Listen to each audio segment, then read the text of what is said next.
ഏതൊരു വീടിന്റെയും north west ദിക്കിൽ toilet വന്നു കഴിഞ്ഞാൽ ഗൃഹനാഥന്റെ കഴിവിനനുസരിച്ചൊരു ഉയർച്ചയില്ല, നമ്മളെ സപ്പോർട്ട് ചെയ്യുന്ന ആൾക്കാർ പൊതുവെ കുറവാണ്, ഡെയിലി വരുമാനമില്ല എന്നീ കാര്യങ്ങൾ നമുക്ക് സംഭവിക്കാനുള്ള സാധ്യത വളരെ കൂടുതലാണ്. വടക്ക് പടിഞ്ഞാറിൽ ഒരു ടോയ്ലറ്റ് ഉണ്ടായാൽ ഉറപ്പായിട്ടും അത് ഗൃഹനാഥനെ ബാധിക്കും എന്ന് പറയാൻ കാരണം എന്താണ്?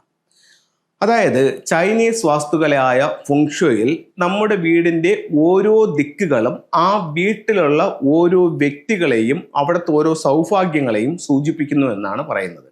അങ്ങനെ പറയുമ്പോൾ ഏതൊരു വീടിന്റെയും വടക്ക് പടിഞ്ഞാറ് എന്ന് പറയുന്ന വായുകോണ് അഥവാ നോർത്ത് വെസ്റ്റ് ദിക്കിൽ നമുക്കൊരു ടോയ്ലറ്റ് വന്നു കഴിഞ്ഞാൽ അത് ആ വീട്ടിൽ ആരെ ബാധിക്കും?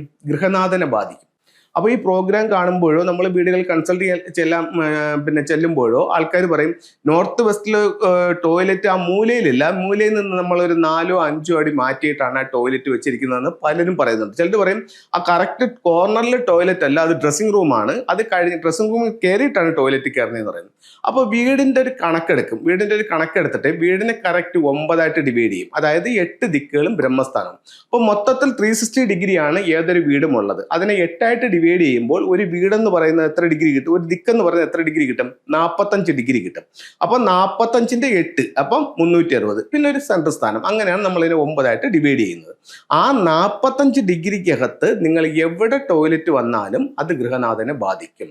അപ്പോൾ ഒരു വീടിനെ സംബന്ധിച്ചിടത്തോളം വടക്ക് പടിഞ്ഞാറ് ഗൃഹനാഥന്റെ ദിക്കാണ്. ആ വടക്ക് പടിഞ്ഞാറ് ഗൃഹനാഥന്റെ ദിക്കിൽ ഒരു ടോയ്ലറ്റ് കടന്നു വന്നാൽ അത് ഗൃഹനാഥനെ ബാധിക്കും. ഏതൊക്കെ രീതിയിൽ ബാധിക്കും?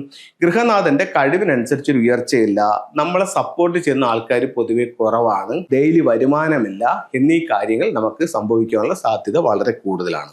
ഇനി ഇതിന് ഞാൻ വീട് വെച്ചുപോയി, ഇപ്പോൾ അങ്ങോട്ട് വെച്ചതേ ഉള്ളൂ, അല്ലെങ്കിൽ 1 വർഷമായതേ ഉള്ളൂ, അല്ലെങ്കിൽ 6 മാസമായതേ ഉള്ളൂ, ഇനി എനിക്കത് പൊളിക്കാനൊന്നും പറ്റില്ല, ഇതിനെന്തെങ്കിലും ഫെങ്ഷുവൽ റെമഡി ഉണ്ടോയെന്ന് ചോദിച്ചാൽ നിങ്ങളുടെ വീട്ടിലുണ്ടാകുന്ന ഏതൊരു പ്രശ്നങ്ങൾക്കും ഫെങ്ഷു പ്രകാരം കൃത്യമായിട്ടുള്ള പരിഹാരങ്ങളുണ്ട്. നിങ്ങൾ പരിഹാരങ്ങൾ ഉണ്ട് എന്ന് കണ്ടിട്ട് ഒരു തെറ്റ് നിങ്ങൾ വരുത്തി വെക്കരുത്. നിങ്ങൾക്ക് വന്നു പോയെങ്കിൽ ഉറപ്പായിട്ട് നമുക്ക് അതിനെ പരിഹരിക്കാൻ പറ്റും. അല്ലെങ്കിൽ നിങ്ങളൊരു പുതിയ വീടാണ് പണിയുന്നതെന്നുണ്ടെങ്കിൽ ഉറപ്പായിട്ടും തെറ്റുകളെ ഒഴിവാക്കിക്കൊണ്ട് വേണം പുതിയ വീട് പണിയാൻ. അപ്പം നിങ്ങൾക്ക് വന്നു പോയിട്ടുണ്ടെങ്കിൽ 2 കാര്യങ്ങൾ അവിടെ ചെയ്യാം. ഒന്ന്, നോർത്ത് വെസ്റ്റ് എന്ന് പറയുന്നത് ഒരു മെറ്റൽ എനർജിയുടെ ഏരിയയാണ്. അപ്പം വീട്ടിൻ്റെ ഉള്ളിൽ നോർത്ത് വെസ്റ്റിൽ നമുക്ക് എന്ത് പറ്റി? ടോയ്ലറ്റ് പറ്റി. ആ ടോയ്ലറ്റിനകത്ത് ഒരു ബ്ലൂ ബക്കറ്റിൽ 20 ലിറ്റർ വെള്ളം വയ്ക്കുക. 3 ദിവസം കൂടുമ്പം വെള്ളം ചേഞ്ച് ചെയ്യുക. ഇത് ബാത്റൂമിന്റെ ആവശ്യത്തിന് എടുക്കാൻ പാടില്ല, ഇതൊരു പരിഹാരമാണ്. ഇത് സെപ്പറേറ്റ് ആയിട്ട് വെക്കുക. അതേപോലെ തന്നെ ഇത് ഓപ്പൺ ചെയ്ത് വെക്കണം.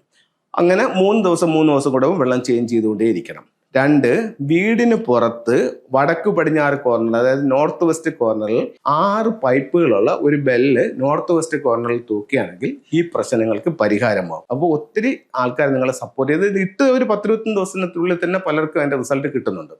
ഇനി ഫെങ്ഷുയുടെ ചില ടൂളുകളിലേക്ക് നമുക്ക് പോകാം. അപ്പോൾ പലരും ചോദിക്കുന്നുണ്ട്, ഒരു വലിയ പ്രശ്നം വന്നിട്ട് ഒരു ടൂള് വെച്ചിട്ടുണ്ടോ, അല്ലെങ്കിൽ ഒരു എലമെന്റ് വെച്ചിട്ടുണ്ടോ, അല്ലെങ്കിൽ ഒരു ബെല്ല് ഇട്ടിട്ടുണ്ടോ, ചെടി വെച്ചിട്ടുണ്ടോ, പ്രശ്നം മാറോ?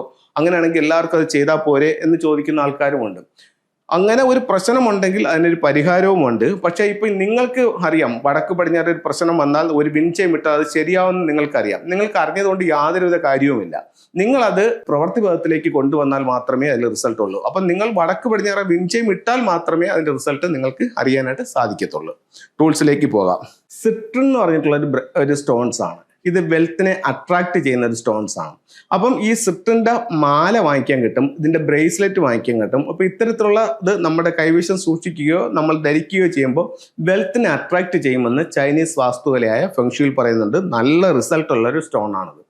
അതുപോലെ തന്നെ നമ്മളിലേക്ക് വെൽത്ത് കൊണ്ടുവരാനായിട്ട് 3 ചൈനീസ് നാണയങ്ങൾ ഒരു റെഡ് റിബണിനകത്ത് കെട്ടി നമ്മുടെ പേഴ്സിലോ നമ്മുടെ പോക്കറ്റിലോ വീട്ടിലെ ക്യാഷ് ബോക്സിലോ അല്ലെങ്കിൽ നിങ്ങളുടെ ബിസിനസ് സ്ഥാപനത്തിലോ സൂക്ഷിക്കുന്നതും ശരിക്കും സമ്പത്ത് നമ്മളിലേക്ക് വരാനായിട്ട് നല്ലൊരു ടൂളായിട്ട് ഫെങ്ഷുയിൽ കണക്കാക്കുന്നുണ്ട്. അപ്പോൾ എല്ലാവർക്കും എല്ലാ ഐശ്വര്യങ്ങളും ഉണ്ടാവട്ടെ എന്ന് പ്രാർത്ഥിച്ചുകൊണ്ട് നിർത്തുന്നു. നന്ദി, നമസ്തേ.